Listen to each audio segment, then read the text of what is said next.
Human family, thank you for tuning in. I'm Keenan White, and I'll be sharing stories, dialogues, and methodologies for leading a conscious, abundant life. To me, luminous is a word that connects us to our vital life force energy and soul essence. Your bioluminosity is a barometer for health, a gauge for abundance, true prosperity, and a luminous way of life. In this podcast, I hope you find a more effortless way of tuning into the wisdom of your body, soul, and spirit. We'll explore the many faces of medicine, creativity, and self-mastery as it evolves and spans into esoteric and ancient wisdom and modern paradigm shifts in consciousness.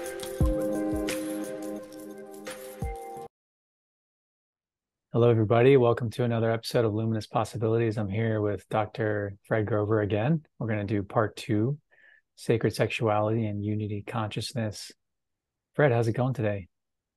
Going great, Keenan. So awesome to see you, man. Yeah, great to see you too. I had such a great episode last time. I would love if you could just say a few words about, yourself and what you're about. If people didn't catch you from the first episode before, like what's happening with you? What are you up to?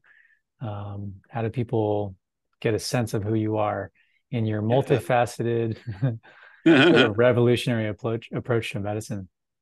Yeah, absolutely. So I'm a functional medicine doc. My foundation's in family medicine.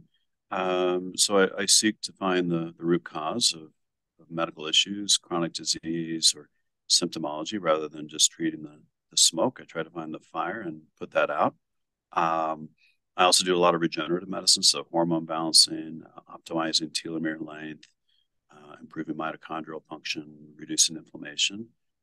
And then lastly, but not least, psychedelic medicine. We do a lot of ketamine work in the practice, and I've seen so many breakthroughs in terms of treatment of depression, treatment of anxiety, OCD, or just simply opening people up to the beauty of higher dimensional spaces. And having done that in the office and having spoken to so many people about their psychedelic experiences, I've realized that it's such a huge opportunity for all of us to uh, go a little deeper, to heal ourselves by going into these realms through the various plant medicines and synthetic psychedelics to achieve that. And what I will say today, I will have to say is based upon what other people have told me. If I say it's based on my personal experience, I could get myself in trouble as a physician. So consider everything I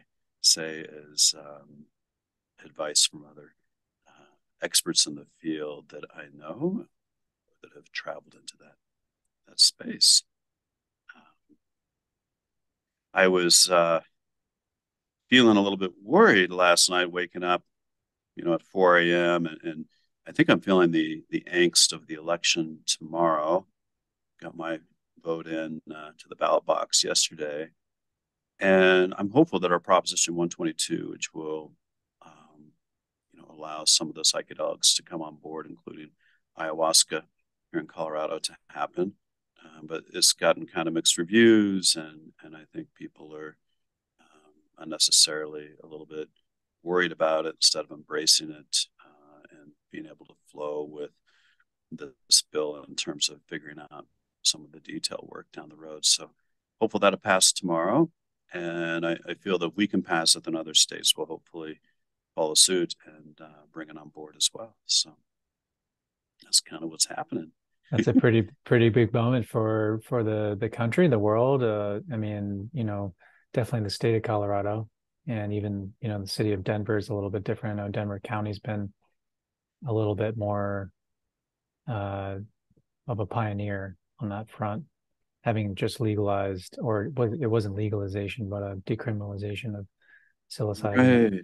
Yeah, decriminalizing that a couple of years ago was a great thing for Denver. I wish it was statewide, and now we're going for the full statewide decriminalization. And I don't know if we call it legalization, but I think that's kind of where it's trending, and it will be available not in a way that medical marijuana is, but in a more limited way that will definitely improve access for many people, and hopefully for individuals that want to do it in a setting of a medical office, they can do it there, but it will still be totally available in the underground environment as well. So yeah, I'm looking forward to it.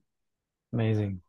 Yeah. So in terms of this collective energy, and what's happening, that's some exciting news. I mean, I know that some of what I've been feeling is almost kind of like something's about to pop. There just kind of feels like a pressurization, with everything that's happened um, economically with inflation. And I think that's just created a little bit of a pressurizing, stressful energy for the collective. And I wonder if you might address or, mention anything about how, this collective consciousness is evolving currently and where you see that going in the near future. Yeah, great question. I think there's that small percentage of us, probably 1%, that are going through the awakening process or have awakened and are seeking to promote and radiate great energy, that oneness, that beautiful light. But the rest of the planet is kind of in that dark space. And I feel that even 1% of us could potentially shift the whole planet. But it's got to be one of those things where we're working a little bit harder, doing our diligence in terms of the psychedelic work, in terms of meditation, mindfulness, and being kind to one another to counter what's happening in the world. And I think that there's just so much anger and division, that I'm feeling as this election's coming in and hearing, all the dialogue around what's going to happen if Republicans take over the House and Senate. Is Biden going to be impeached? Are we going to see the loss of all these freedoms of choice, of voting, of democracy, right? And it's a really worrisome scenario. How do we reset and go back to that place of altruism, of caring for one another, of being respectful and civil towards one another, and finding love? And I think so much of it is using some of these primal plant medications, using some of our beautiful synthetic medications which have come up to allow us to let go of this baggage that we're encountering in this challenging 3D world around us. So we've got to get the word out to others, definitely bring others into this community and find ways to shift them in a rapid and effective means. I think the ramp up has been accelerating, but we need to take that logarithmic curve a little steeper in terms of the aspect of awakening. How do you feel about that, Keenan? Does that Yeah. kind of resonate Yeah, with you yeah, too? it really does. I full-heartedly agree. It seems like we're in the need right now of tools that take us there a little bit quicker. And I was just out in Colorado learning this new tool, Rapid Rewire, which, can speed up some of the neurophysiological rewiring in the brain around the response to one's environment. And, if you're holding an emotional trigger or charge or energy around a particular situation that's disproportional to that thing that's going on, you've got some charge there. And likely there's going to be, some traumatic event or some situation from the past that's, there's energy being held in the body.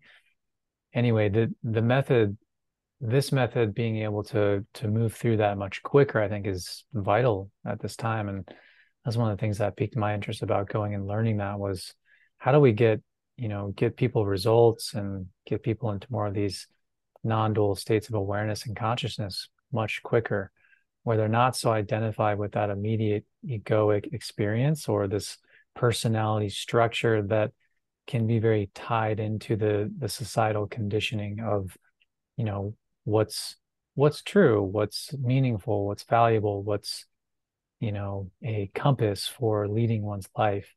I think when we can de-identify a little bit from all of that material and step a little bit more into this selfless, timeless space, then it's a lot easier to access these parts of us that I think are just connected to more of a love energy. Because, like, to me, right in that non-dual place where we're not like thinking one thing is good or bad, it's not held. There's just a sense of neutrality. There's a sort of 0 point um, place that we can go into, and to me, like, that's unconditional love and a in a felt way. I think on a um, in a union space, I think it's just where consciousness and energy meet. And I think the feeling generally that I get there is just love. And that love energy to me is the intelligence of our multi-layered, multi-dimensional being that allows us to trump disease and not even really trump disease, but not allow disease to come in as easily. So Hmm. it's vital, yeah. I think that we step as fully as we can into that love energy. And yeah, I know my environment sometimes just walking around and feeling a little bit of the people close down. And luckily I think people have been generally very, very friendly and compassionate towards one another.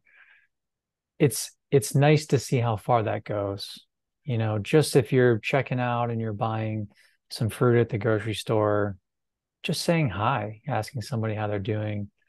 Anyways, these small things can go a long way. I think we're about to jump into some deeper layers of what's possible here, but I think it's good to remember how simple it can be in terms of making this shift. Absolutely, yeah. Well stated. And yeah, I think a lot of it is taking that default mode network, as we call it, our frontal lobe offline, that is creating that filter and not allowing us to go to that place of love. And as a result of the filters that are in us, we may have bias or prejudice or judgment towards somebody that we see in that grocery store. And if we're able to step back and take that filter down and just smile and try to be human and share with them from that loving space, it's a completely different world. But I think people are in this, you know, fight or flight mode of sympathetic overdrive with everything that's going on economically, the climate, everything, that is harder for them to go into that space. And so I think individuals like you and I and others must try to engage them into that space of human connectivity rather than disconnectivity, and find ways to make that happen. If it's as simple as a smile walking down the street or in the store, or trying to be in circle with them around a campfire and going deep with the plant medicines. So many different ways we can go there. Yeah, definitely agreed. Well, I love the the place we're in now because it feels like we can segue nicely into where some of these other therapies and I know you want to speak to a couple substances and medicines that may be highly beneficial to supporting people come into more of that heart space, come into more of that regulated nervous system, come into more of the vital energy of the energetic body, the life force energy, really. Um, what is it that maybe if we don't even suggest or go down this road of talking about how psychedelics play a role, how entheogens play a role in all this, Mm-hmm. um, what's your take on, people being able to step out of that prefrontal lobe and get back into that? Like, what is your general advice, I would, recommendation, perspective? yeah, I would say we can get there, without plant medicines. It can be done with holotropic breath work, can be done with meditation, can be done simply with hiking in nature, with music, with sound therapy. Multiple modalities can take that prefrontal frontal cortex offline. The challenge is sometimes we are distracted and have something come up while we're meditating or hiking, and we have to be willing to just let that thought go, like water under the bridge, and then move on to that space of timelessness and love, and connect to our deeper selves, our heart chakra, and whatnot. So I think finding that time, even if it's only once a week, it can make a difference. We can do it every day. Obviously, it's going to be much more powerful, but I challenge people to even find an hour once a week for starters, and then to try to make it a daily practice. Yoga, of course, Tai Chi, Qigong, all those practices can help. And there's many others that, can also do the same thing. Yeah. Yeah, nice. There's one coming up for me too. I've been really loving Richard Rudd and the Gene Keys, and one of the Oh, yeah. books he wrote called The Art of Contemplation is a really beautiful entryway into a practice that meets in the middle a little bit, as seeing that on one side we can take this approach of, stepping out of the immediate experience and detaching, or we can lead into life and go into relationship, go into experience, and basically find divine either way. The Mhm. contemplative approach is somewhere in the middle, and that book is a really beautiful way of understanding how just simply pausing in your day can be that profound. Yeah. Yeah. That's a great read. And I try to touch on that in the spiritual genomics book that I wrote, provide a toolkit for different mindful based activities to shift your DNA into a state of wellness and regenerative flow, while at the same time connecting ourselves to higher consciousness. And I love that there's so many people writing about this. I was listening to Stephen Greer, who's a retired emergency room physician who's done a lot of disclosures on the whole alien phenomena and whatnot. And it's so fascinating that, he's really seeking that union between science and spirituality, and finding that for us to achieve contact with these higher level beings, it's going to be more of a spiritual approach and an openness, and going to that place of love to be able to make that contact. It can't be in a state of fright or fear, and has to be in a loving conscious state, because they are these higher level beings. And he was talking about how for civilization to really become in that realm of almost like Christ consciousness or Buddha consciousness, whatever you want to call it, just kind of a level 7, 8 of no wars, people being caring for each other. It's going to take a huge evolution of awakening, and we're just at the break of dawn with this right now, uh, making it happen. And I think as we continue this path, hopefully, in 1,000 years or less, maybe it could be 10 years, we could shift the planet in a powerful way. Who knows what it will take? It's definitely on the horizon for us if we Yeah. choose. Um, and then, we in our last discussion, we were talking about psilocybin and the benefits of psilocybin and sacred sexuality, and how it can help us achieve these higher states of consciousness and union with our partners. It was a great discussion, and I still believe it's one of our most powerful molecules that the fungi has offered us, and it's been around for thousands and thousands of years on every continent. It's been identified and utilized, except for Antarctica, which is probably soon to come. But I thought maybe we could talk a little bit about a couple of the synthetics, and then some of the other natural elements that are a little higher level in terms of the psychedelic effects and what they may offer to couples and to the individual as well. And I thought even starting with LSD would be good. And I would just like to share that my patients that have worked with this on their own have had these huge, deep, kind of Kundalini awakening type experiences is kind of in the theme that I've heard the most. A lot of root chakra activation, as well as what we see with the psilocybin, a lot of improved sensations of taste and touch, and obviously the visual enhancement, as well as sometimes geometry and other colors coming in. So I think that in a, medium dose, sometimes a low dose, can be very helpful for couples in terms of moving the needle a little further in terms of their connectedness and unity consciousness that they can achieve together. So I think it can be a powerful molecule that was gifted to us from science, and continues to be available. I'm hopeful that it will soon be legal again, but I think it's going to be a little longer process to get that one on the legalized field here in Colorado and beyond. With this Yeah. one, Mm-hmm. what would you say is um, your perspective on how this differs in terms of a substance and how you may approach LSD compared to an experience with psilocybin or ayahuasca? You know, what makes this unique, and why would one choose this over one of those others?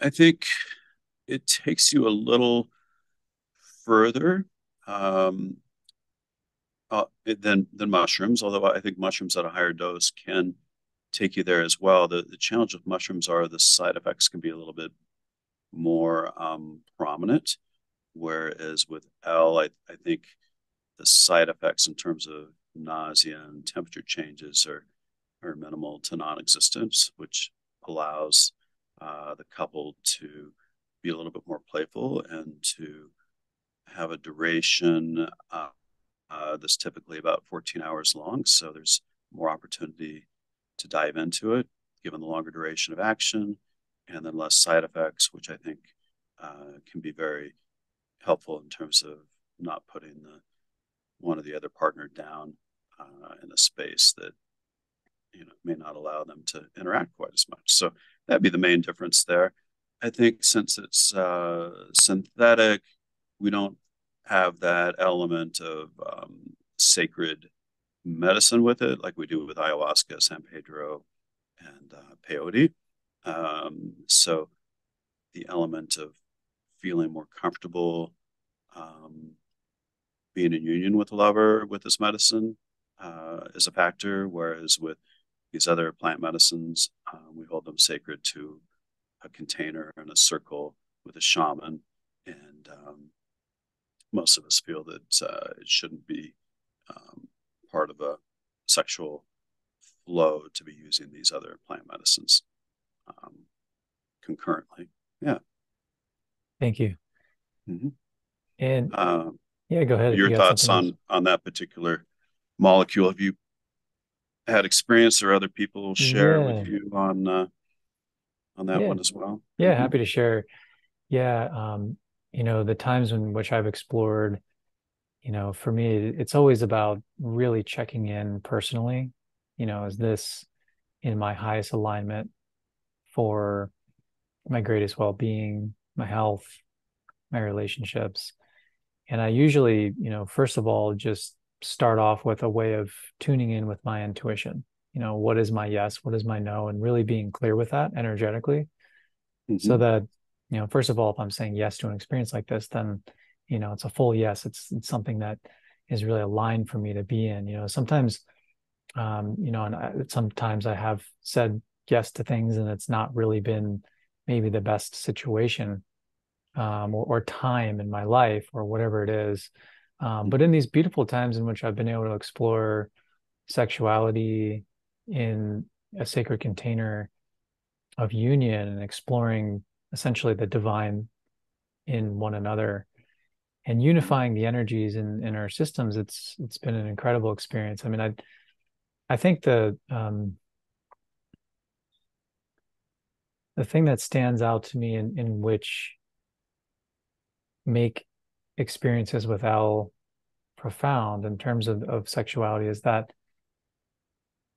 there's there's something about showing up in another person's presence, particularly when you're completely naked and you're totally vulnerable and you're just all there. There's nothing to do but be present with that person. And when in this experience, it's almost like kind of placing your ego structure to the side for a little while and being able to more easily access the parts of oneself that don't necessarily get to express. So I find, you know, sometimes there's just conversations that occur that have been profound, but a lot of times I feel you know, going into more of the nonverbal space and allowing some of that telepathic communication to occur can be really profound. You know, what happens when we actually drop the necessity or need to feel like I need to share something. I mean, sure, if words come up, that's great. But what I was finding was that there's a beautiful way of unifying, with your partner and with your own energies in um, in just this pure presence with one another. And Mm-hmm. so I would say that at first, and then I think um, I guess that one of the things that stands out to me too is that in a sexual experience, you know you, you're there essentially to be in a state of giving and receiving, right? And so if you're not, in my experiences where I was not, there was resistance to receiving pleasure. It was almost like the default mode within me was more shut down in a particular moment, and it's like, okay, well, that's interesting. Why is that coming up? Or, that may be coming up for the other person. And of course, there's some awareness. And I think, with set intentions and, creating agreements with one another beforehand to be able to hold each other through that, to love each other in some of these darker moments, there can be such healing that takes place because, it's in those moments where we break through to actually feel worthy or feel like, oh yeah, well, I want to bring all of myself here. Of course I would love to receive from you. There's those layers of resistance are, to me, they're psychological defense mechanisms that have been set up somewhere. And that sexual experience is there to help you break those down and bring you more into your pure essence and the quality of consciousness that to me is really just it's our kind of original face. It's our pure innocence. It's that true self. It's the being in there, the authentic nature that's in there that was probably wanting to come full out, during that first 7 years of life. But in the times in which some of the layers of conditioning have come in, maybe we felt like, oh, well, I'm never going to do that again, or I'm not going to be heard in that way. I'm not going to be, um, I'm just not accepted. And whatever, we've told ourselves as a small child or at any age that may have shut us down, those things can live on in the system. And so these kind of experiences, I think just they have a way of kind of going in and being able to almost kind of expose that and just kind of bring it to the surface. And I Mm-hmm. think if the two parties, or maybe more, are interested in being able to dismantle some of that, then I think there's such powerful healing in that process.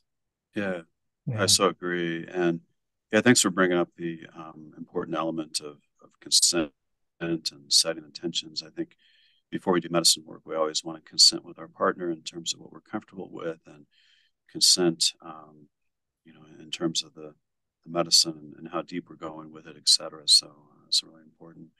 But I agree. It's an element of allowing us to heal each other. And the medicines open us up in a way to where we can feel our energy bodies to be able to do energy medicine. So sometimes I may be working my partner's heart chakra. I may be working their third eye or their crown. I might be doing tantric body work to just flow intuitively with what I'm feeling or what they want to receive. I'll ask them, what are you feeling?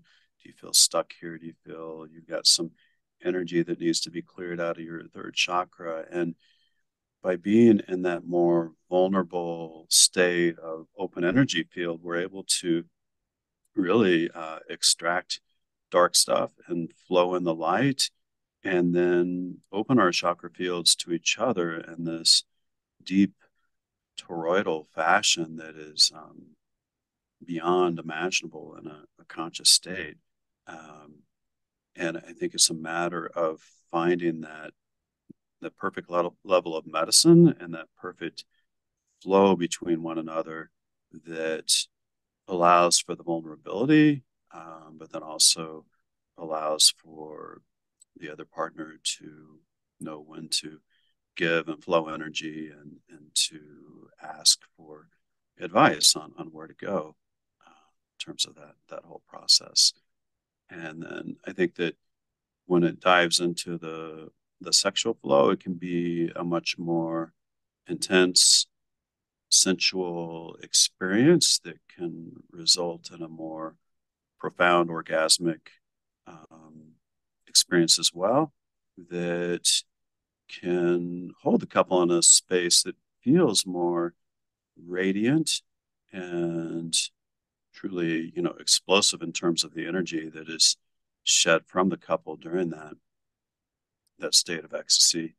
And I feel that many of us will kind of use that energy release to send it out into the planet, into the world, to shift the energy of others around us.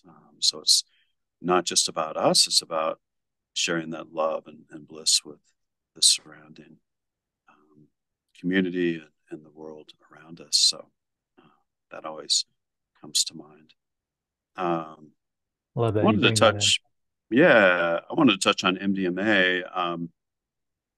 It's another substance that hopefully will be legalized to a certain degree here in Colorado with ongoing propositions and with the work of MAPS and Dobbs and whatnot.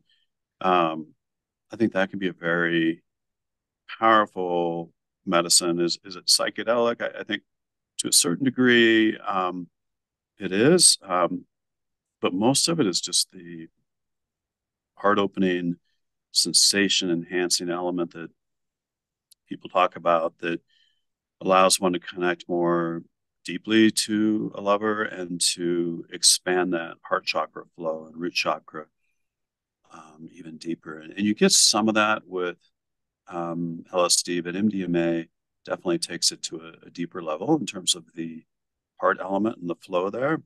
And then I think it can be so healing and so bonding in terms of what happens there with that experience. Again, if it's held in a state of respect, a state of going to the sacred sexuality flow, which is going to pulse that light energy out into the world and the universe, and it's not used in a reckless way.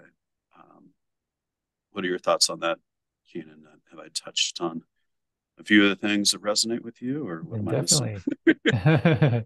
Yeah, we can help each other check in with what we're both missing. There's so much in there. Yeah, there's a And ton to unpack on that. I mean, that could be a 4-hour discussion, just that one molecule, right? So yeah, absolutely. And there's only so many words that can be offered, I think, for that kind of experience. But I would, I'll speak to at least the piece around the heart coherence, and there's just an element of that, substance being able to bring us into our heart path. I just, when I think about it, I think about a heart open experience. And so, if there's any trouble in that area, I think it's always related to a resistance of dropping in to that heart space, where we can be a little too much in our head, and then it can feel almost like, well, wait a minute, what's happening here as the energy is kind of moving down and wanting to flow into all the chakras.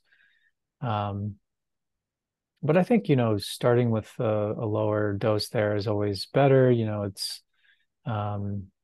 something that I think actually has a has an effect of neurogenesis. It can actually awaken up some of the places in the brain that have kind of gone dark and bring us some more harmony in there as well. So just that state of consciousness to be able to explore and share with one another can be, I think, actually a really great therapeutic intervention practice or just experience that allows the couple to open up verbally and emotionally and really share. I do find that I'm much more willing to share like how I'm feeling and what's going on and what's happening, where I feel like with Elle, it's a little different because it's a little more cosmic. I kind of feel like I'm brought into this diamond luminosity of mind, and that mind is not like thought based, but more like a state of clear consciousness where I Hmm. think MDMA is a little bit more like bringing you in right into the energy.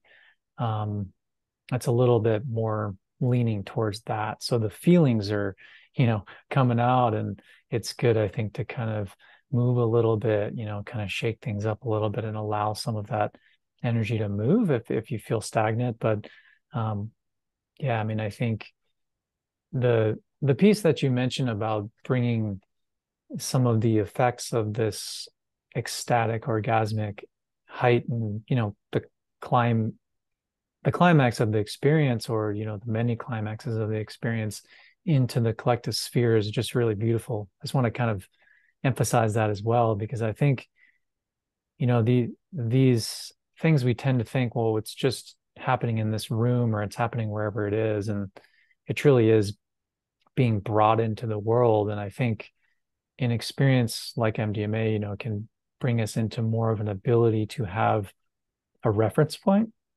for being able to express, being able to feel, more deeply. And so those experiences that are had privately can be really taken into one's world and one's life. And it's almost like having now like the key to a thing that maybe, you didn't have before. And you can just kind of open that anytime. Absolutely. I love the way you differentiated MDMA from L, and I agree. L can be a little distracting, particularly at the higher doses. MDMA can be a little intense at the higher doses. So you have to find that level that allows you to interact without being overwhelmed. Um, Mm-hmm. but I do feel, particularly when you're in that post-orgasmic state and you're holding your partner, your lover, that if we can just go into that field of universal love and unity consciousness and just feel our auric light body field expanding millions of miles out Yeah. into the universe, and just sending love, that it has such a profound effect, not just on ourselves, but by sharing with others. It interconnects our field to that unity consciousness and love. So definitely encourage people to at least visualize that. And then as they visualize it, they'll definitely start to feel it. And then we'll find that even when we're not using these medicines, we're just in our normal conscious state, that these feelings will come up readily because we've developed those neural tracks through these enhancements of working with these meds. So amazingly powerful in terms of where we can go with it. Yeah. Yeah, so I think those two synthetics are amazing. I know some of you may not be on board with synthetic medicines, and that's fine. But I think, for those that are open to it, I think they offer quite a bit as well. Um, Going on to other natural plant medicines, I was going to touch a little bit on ayahuasca, San Pedro, or Wachima as we call it, um, and peyote. I think ayahuasca, which works through the spirit molecule DMT, can be such a powerful tool. And many of us have worked with this medicine in the rainforests of Peru, and including myself. I'll share that. Mm-hmm. um, and within the sacred container, we're able to have these beautiful out of body experiences, which can show us our energy body, can show us things that need to be cleared. Negative energy, and the ability to bring in that positive energy through the help of a shaman, or even through our own work, seeing what needs to be done. And through this process of ceremony in that sacred container, um, once we've gone through our integrative process, we can bring that home and then be more balanced lovers for our partners. And by doing that, it can definitely allow us to go further with some of these other medicines, whether it's psilocybin, LSD, MDMA, etc., and just gives us another opportunity for that quantum leap. I think the mescaline derivatives of San Pedro and peyote offer some similar benefits, not quite as deep as what we would find in ayahuasca, but still very profound.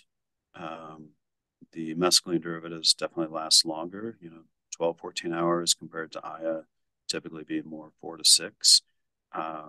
So you have a little bit more time to work on yourself and to connect with nature with those particular plants, and then to integrate that and bring that integration and flow back to your lover as well. So I think they definitely have a lot of great utility. The challenge is because of their sacredness. Most of us feel that it should be held in that group circle, and then that energy is then brought home after integration. You kind of concur with that, Keenan, or more deep thoughts from your end? Yeah, I would say so. Yeah, I would concur. I mean, I think there's an important piece about remembering that the medicines are, they are what they are, and then really the true medicine often is the community, and the people that you're with. And so when you're coming home and you're integrating the experience, I think it's important to remember that element of, all right, what are my new connections? What are my new relationships? And maybe those are not with people, maybe they're with the elements or the sun, the moon or the planets, or, some facet of our existence or this planet. It may just be a deeper connection to Gaia and the earth, and, remembering or listening or feeling into this living consciousness that exists here on earth and that we have access to, and, that also wants to come through us. And I think that, you know, any aim here we may consider really, maybe personal healing and maybe collective healing. In terms of the unity consciousness, I think, being able to connect to the unified field of awareness, to the fact that everything is interconnected, really feels important. And that can start very immediately as just the people around you and how important those relationships are. Absolutely. And yeah, very well stated. I think when we come back from a journey, so important to discuss the experience with our partners, and hopefully they've been in circle with us and they can share the elements that came in from them in terms of downloads and energetic flow. But if not, and it's been done on an individual basis, just sharing what came in. Was it a deeper connection to Gaia? Was it a big shift in what we want to do in our work life or personal life? Did things come in terms of awareness around a physical issue that we need to balance? And then seeking that support and embracement by the partner to help us move in that direction to further heal. And maybe it's an element of, okay, I need to go back and work with this medicine a few more times and peel off those layers of an onion so I'm able to be a more present, authentic, loving individual with my partners. So I think there's so much deep work that can be done with all these psychedelic medicines, and it's so hard to say which one is best, what's my favorite, things of that sort. I think they all have their gifts and beauty, and so much of it is the individual just trying to figure out what resonates and what works for them. And it could be 1 year they're only working with one particular plant, or it could be 1 year they're working with 4 different plants. It really needs to be kind of in flow for what's coming in for them and what's lining up with them in a synchronistic manner, and just experiencing it and making that the next decision of where to go. Yeah. With all your research, Fred, and just kind of your, I know you're about to release a new book on this very topic. Is that correct? Just remind Yeah, me of I when am. that's coming out, and maybe you could speak a little bit to that, Right. and then just kind of how you view the evolution of all this. Yeah.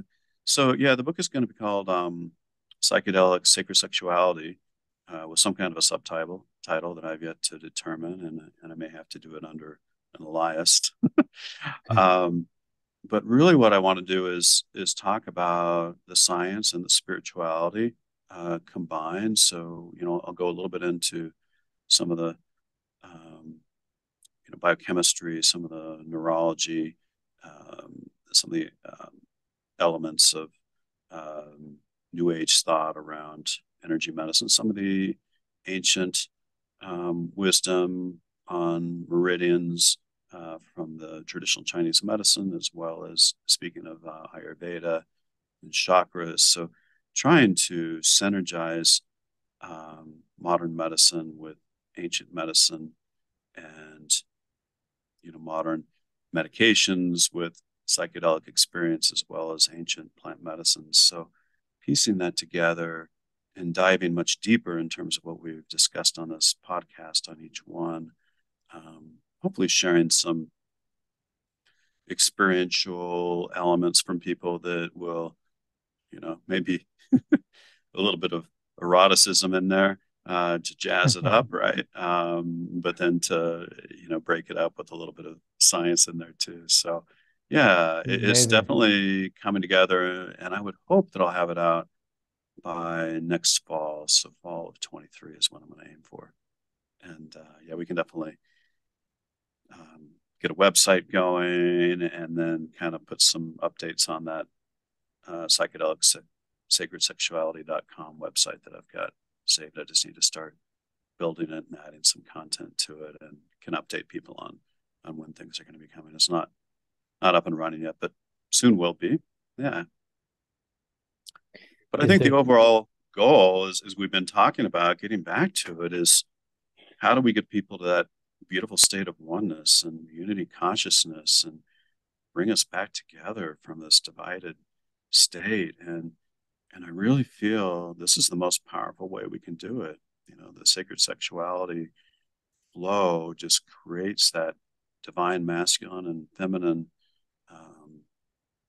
vortex of energy that can't be found just in solitary medicine work. And I know monks and other individuals are going to want to go solo at it, but I think if there's an opportunity to find a partner that wants to dive into this element of sacred flow with you, that it can magnify and accelerate the process of awakening, and gives you that opportunity for your partner to help clear those energies, to help bring in that light, to help expand your auric field, to expand your light body, and then again to flow that light out into the universe together like no other individual could do. And Buddha would be one that could, right? But most of us mortals, Christ could do it, all the great sages, right? But I think most of us who are, um, you know, trying to tap into that wisdom and that energy field, we can do it best through our individual practice and through sacred sexuality. And so I'm going to basically put together a toolkit and talk about some experientials that people have had, and then put that out there so that people can be like, oh, this is something that resonates with me, and I want to try it and see how well it works. And hopefully it will help from the standpoint of just expanding consciousness. That's all I've wanted to do with my books, is just put that element of love and healing out there. There's really never been any kind of a financial benefit that I've thought about. It's all been about sharing wisdom, knowledge, and energy to make it a better place to live. Amazing. Yeah. That's a huge service to the world. I look forward to reading it too. Yeah. Yeah. I So like I'll have the to, element of eroticism in there too. We all need a little extra. right. We got to Uh, add a little fun in there. Why not? yeah, learning about Um, science and yeah, throw in a little bit of that. yeah. So Mm. I'll have to play with that a little bit, and then get you to edit some of the sections for me, make sure it's not getting too Be happy crazy to. in there. Be Get fun. some gals to look it over too. So yeah, I think that so much work to be done in this area, um, and the more we can educate people, beyond what Michael Pollan's saying, which is great information but fairly superficial, not very deep, right? If we can take it to several levels higher, and then hopefully provide a resource for people safely pursuing the psychedelic space in a safe container and with consent and everything, then I think it's going to be for the improvement of humanity for sure. One other medicine that I didn't talk about, last and final, is the desert Sonoran toad, the DMT molecule. And I think it too is a sacred molecule that can be utilized to expand consciousness almost into that near-death experience of white light that will fractalize the individual to the beyond and allow them to witness and feel unity consciousness in a way that is,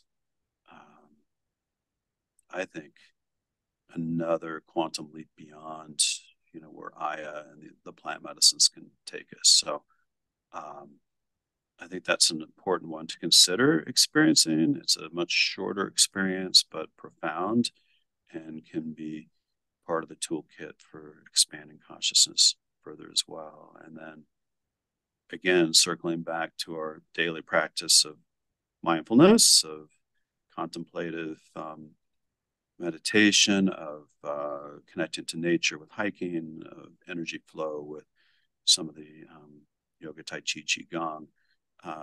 We can further that without having to use these particular allies.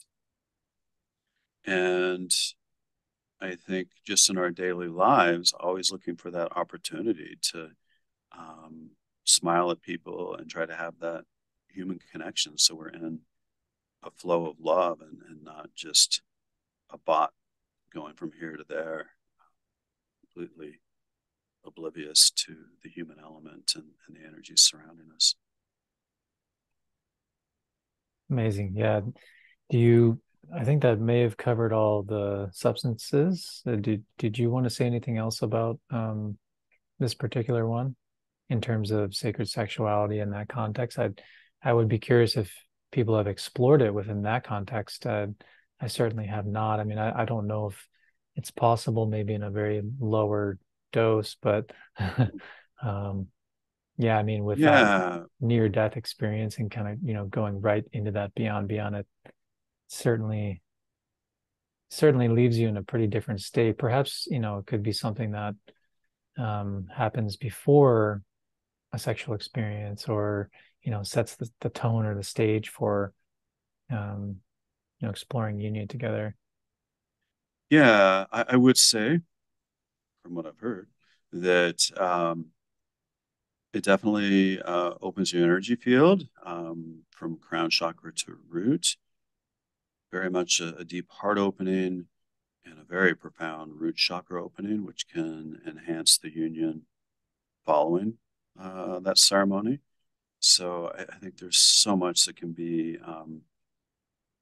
gifted to the partner, particularly if the partner has also had an opportunity to participate in it on the same day, that can be shared and received reciprocally, that is deep. And even though you're not on the medicine after the fact, it definitely has opened you up in a way that I think persists for a day or two or longer, obviously. And particularly in the hours following the ceremony can be very, very powerful for the lovers to connect with each other and flow into that. Yeah, Beautiful. thanks for letting me expand on that.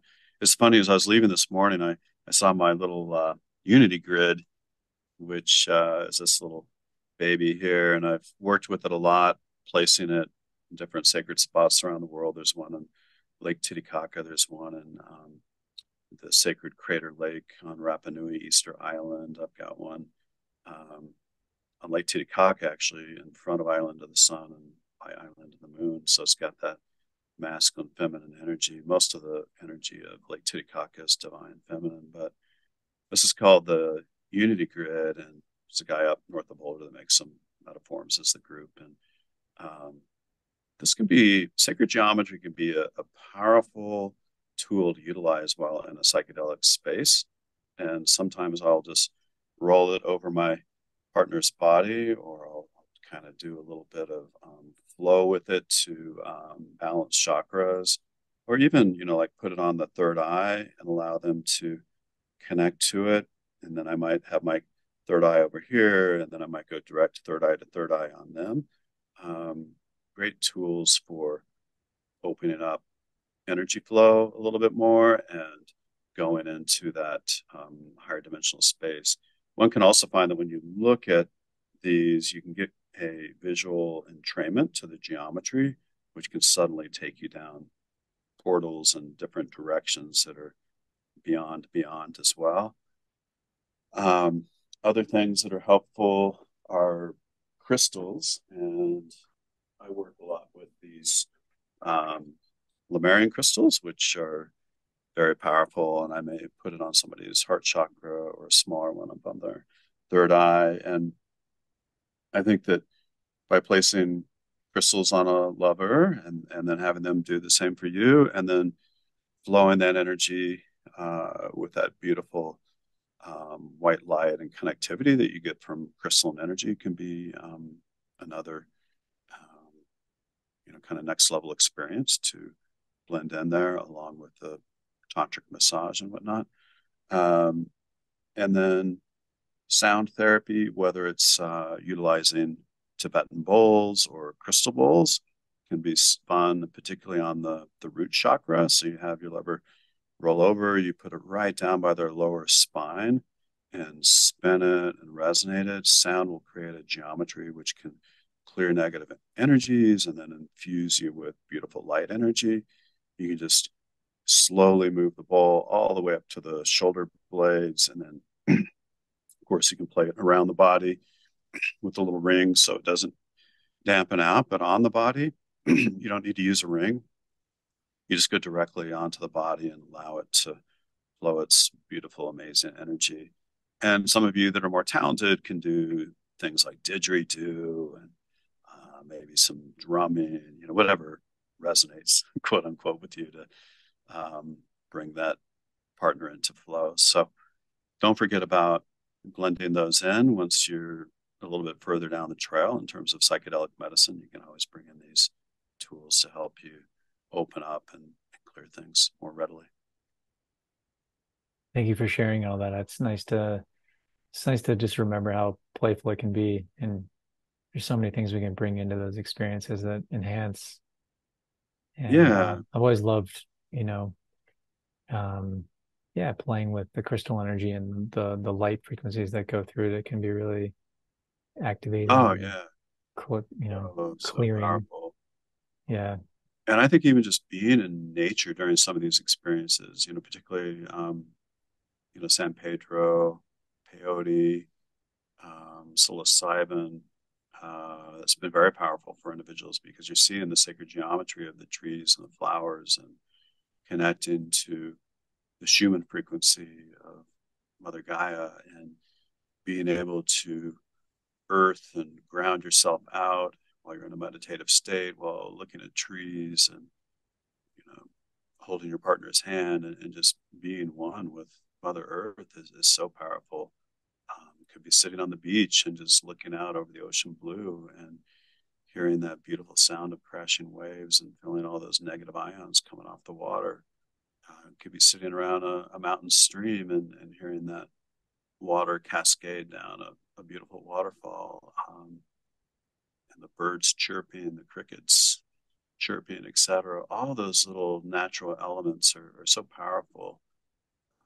Nighttime fire is so powerful and primal. And I think sitting around a natural fire, gas fire pit can work too, but natural is always better.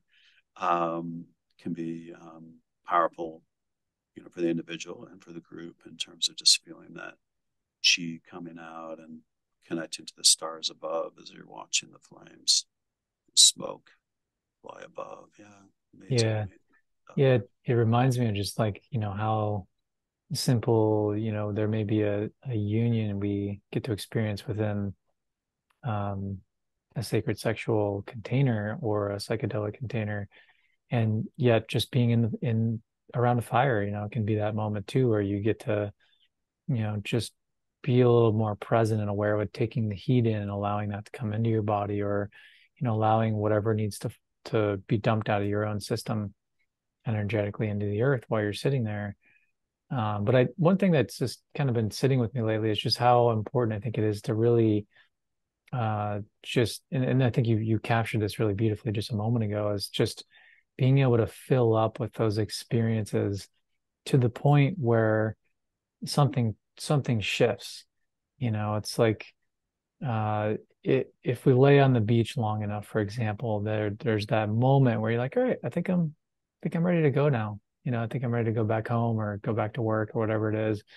And I Mhm. wonder how often it is that we get to have that experience, whether it's, hanging a little bit longer with a lover, after some intimacy, um, and maybe it's not even sexual, but whether it is or not, hanging in the energy of one another to that point of like, all right, I think we can go do something else now. And I think there's a need for satiation, for a saturated experience within this unity field Yeah. of, Thanks for bringing that up. Yeah, I think, being in that long enough, essentially.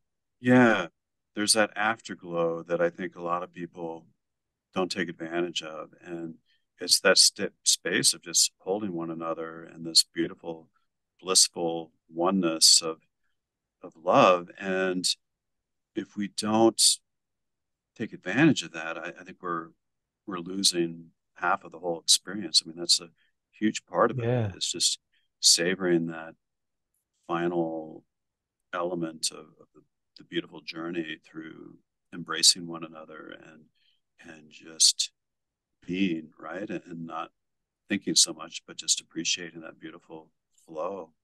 Um, so powerful. I was just thinking as you were talking about how sometimes when I've been in these deep experiences, I've listened to mantra music and then chanted mantra music with my lover, and the flow of chanting a mantra like Om Minza Sata Om or Om Mana Padi Om, things of that sort together, um, through the whole 108 times. It's just so powerful as well. The voice and the resonant flow of how mantras will kind of go Om Mani Padi Om, back down to the lower chakra. I think that can be something that can be done before, during, or after at any time.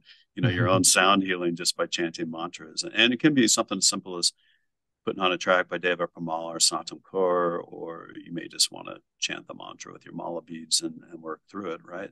But yeah, there's so many different things we can do to expand that experience with sound and sometimes just simply being there, right? So Yeah, very important thing. there's those moments, I think, and this is something I was noticing a little bit, um, just with working with a couple clients, and then, working on myself, and sort of seeing this as like a kind of common theme, is like, wow, it's like the transformative work that we can be involved with is so beautiful and amazing. And sometimes there's hard moments, and you're in the thick of it, and you're in this kind of darkness, and you're ready to see more of this lighter frequency come in. And then when we get there, it just kind of amazes me that we don't soak it in. And it's like, isn't, we did all this work, we set this whole thing up, and then it's like, all right, now just time to pivot back into something else. And I just feel like this is such an important element, because it is uh, the basking in that new energy that ultimately is allowing that new pattern to come online. And if we do the work, and then if we kind of get into this new state of consciousness, whether that's, you know, it could be some level of joy or empoweredness or peace. If we don't really allow ourselves to have that, um, we're missing, like you said, half the picture. So I just wanted to kind Yeah, of emphasize that. I felt like it's been sitting on my mind lately, and um, yeah, I was just flashing back to when I was in Greece a couple of years ago before the pandemic, and I'm out there on Santorini, for the sunset, and all these tourists are just running up there quickly, to take their picture and their selfies and then snap the shot. And once it was set, they were gone. And there were just a few of us that were just sitting there afterward, just appreciating the afterglow of the sunset and being. And I think the majority of people on the planet are into that quick materialistic, I want to get the picture and put it on Facebook or Instagram, and not into the experiential of really feeling into the sunset and being there with the presence of the end of the day and the energy of this ancient volcanic island and all the history of the Greeks and the Romans and Persians in that area. I mean, you can just feel it as you're sitting there. So it's a missed opportunity, and sad to see that, wherever I go.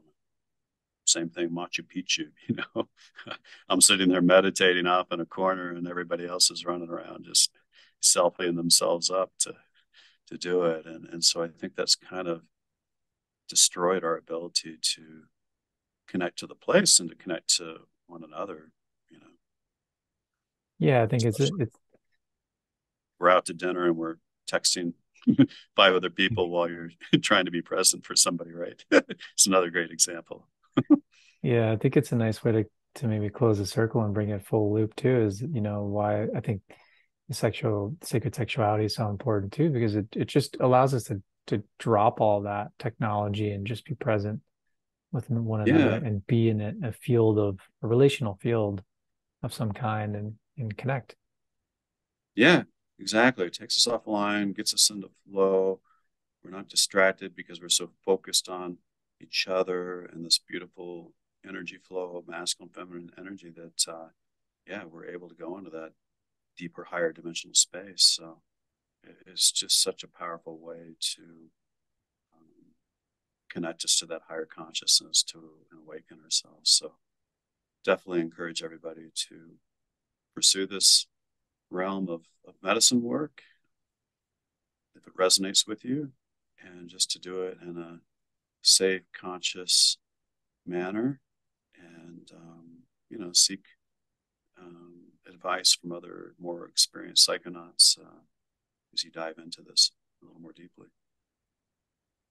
Thank you so much, Fred. Thanks for being here again. And yeah, I'll be looking forward to more conversations as always. Thanks for sharing your thoughts. Is there anything else you might want to mention?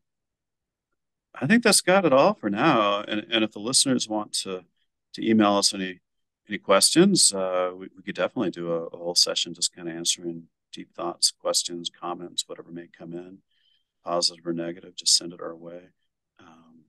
My email is just fgroverjr@gmail.com, and welcome any thoughts you might have. And Keenan's going to have his listed, I assume, on the podcast. So keep in touch, and we'll try to do another one soon. And then I'll let you know once the website's up and running and the book is getting ready to birth. So go from there. All right, beautiful. Thanks, Fred. Thank you. Take care. You too.